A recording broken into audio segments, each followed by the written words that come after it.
Okay, mga ka-amazing. Meron pumunta sa HQ natin. At gusto daw ng part 2. So of course, tinalo natin yung mga all-star ng Qatar. Tapos gusto daw uli nila bumawi. So galing pang Qatar to, pumunta dito para maghamon. Kwento pa, halika dito. Get mo yung seat. So dinala niya to. Ito yung mga nakalaban namin sa Qatar. So ito yung poster namin, of course, Alvin Patrimonio kasama namin. And of course, yung PBA Moto Club natin.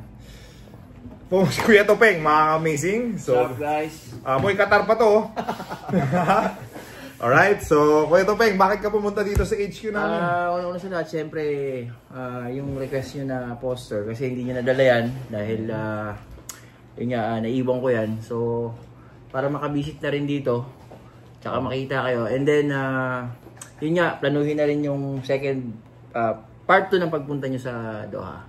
Sure ba kayo? Yes. Before ako umalis ng Qatar, nag-meeting kami nila ng team, Coach Nino, ni Coach Arnold, tsaka ni Ma'am Rona. Kasama na sa calendar of activities namin yung PBA Moto Club Part 2 in Doha. Palakasan mo yung lineup mo. Aba, syempre. Dahil ayaw namin yung hindi kami pinapawisan eh. Oo nga eh.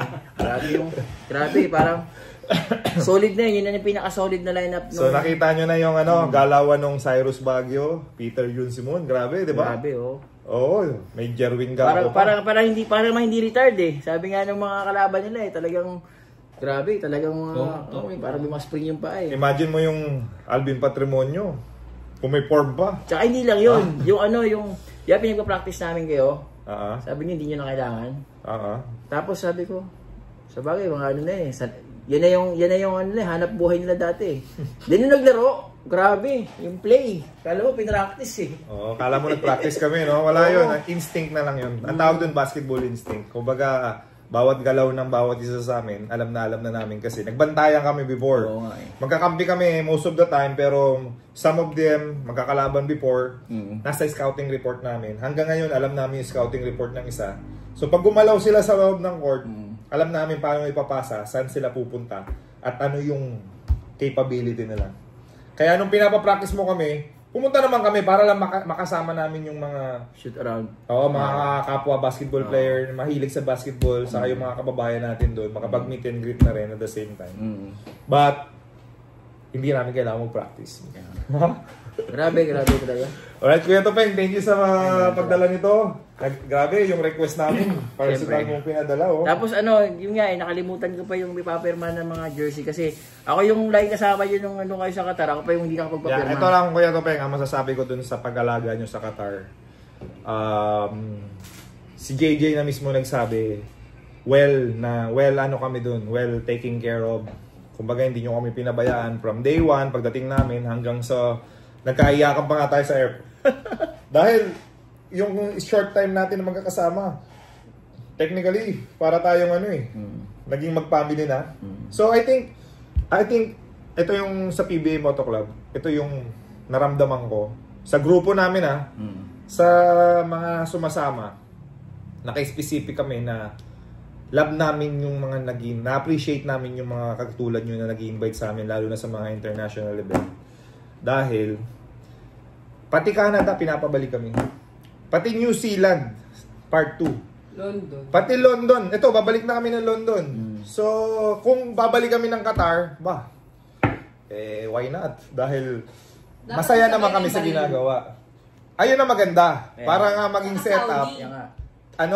Middle East Tour.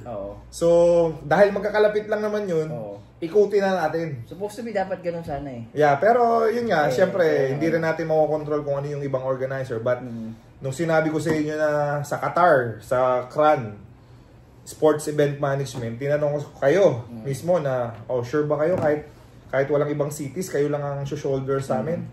Nag-push through kayo, napabilib nyo kami. Dahil usually, dapat ang punta namin, maraming cities para mabawi nila yung mga pamasahe. Mahal pamasahe ng international eh. Pati mga hotel, pagkain, and everything. All expenses.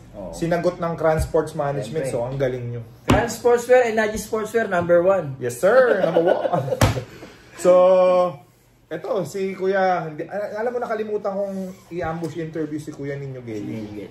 Dito siya ngayon sa Pilipinas. Andito ba siya? Dito. Sana makabisit siya para maano namin. Sa kasi si Kahayon. Si Ronnie, idol mo. Si Ronnie Kahayon talaga, naging idol ko to nung bata ako kasi. Siya talaga yung mga naunang basketball player ng Mindoro. Kumbaga siya yung nire-representative namin. Tapos nag-NU siya. Naalala ko yan kasi kaya ako nalaman na may UAAP dahil kay Ronnie Kahayon. Kaya nung nagkita kami doon, yun, hinag ko siya. Sabi ko, kuya, idol kita. Alam niya naman. Dahil nakikita niya rin siguro ako yung batang mistiso dati nanonood sa kanya. So, nagkaroon kami ng chance magkaroon ng maging magkalaban. Sabi ko, tinalo ko pa. Yun ang maganda. Sabi ko, pre, grabe ka pala. Bata pa lang si Rico, idol ka na. Yan ang malupit. Yan ang matututunan natin sa isang buhay natin. Galingan nyo, mag-practice kayo.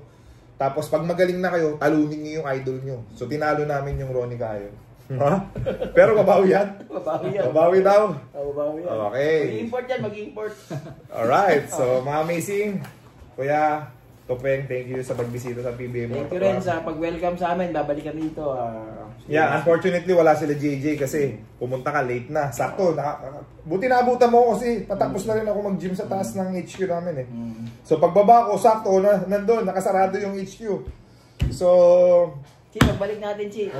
Next. Balik tayo, set up natin para makapag-dinner tayo dito. Treat naman namin dahil kami naman ang taya. Dahil nung kami nasa Qatar, kayo yung taya. Kami. Ano yung paborito mo kayo doon? Shawarma. Shawarma! Doon authentic yung shawarma, di ba? Tsaka walang hassle pag sabi shawarma i-order lang, andyan eh. So, mga amazing, abangan nyo po ang part 2 ng Qatar versus Kran Sports Event Management. February next year. All-Star ng Qatar. I-set natin ng malamig pa para hindi kayo mahirapan. Medyo mainit na nung medyo mas mainit sa Qatar kaysa sa Manila. Yun naman yung may pagmamalaki natin sa Pilipinas. Mas marami lang gold dun. Mas maraming gold. Oo. Alright? So, of course, thank you sa mga nag-sponsor nung event ng yan din eh. Sila rin yung nakakapagpapush sa mga event ng PBA Moto Club. Si Broster, sarap ng chicken dyan. Naalala ko to. Naging favorite namin to. Camel burger, di ba? May camel burger, pero yung chicken nila, may pagmamalaki natin. Ang sarap. Of course, Pinoy Pinoy owned. Sa Qatar. Tapos, sari-sari. Yung halo-halo. Naalala ko lahat ng mga di ba? Cubiertos. Yung palabok. Yung bata, di ba? Si 30 yung bata. Si 30. Of course, McDonald's.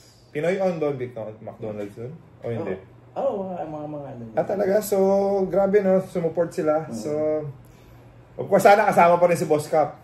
Suzuki. Of course, yung Suzuki, yung pinuntahan namin. Yung team nila, Suzuki team, right? Suzuki All-Star, Pinoy. Alright? So, siyempre yung number 1 na patahian.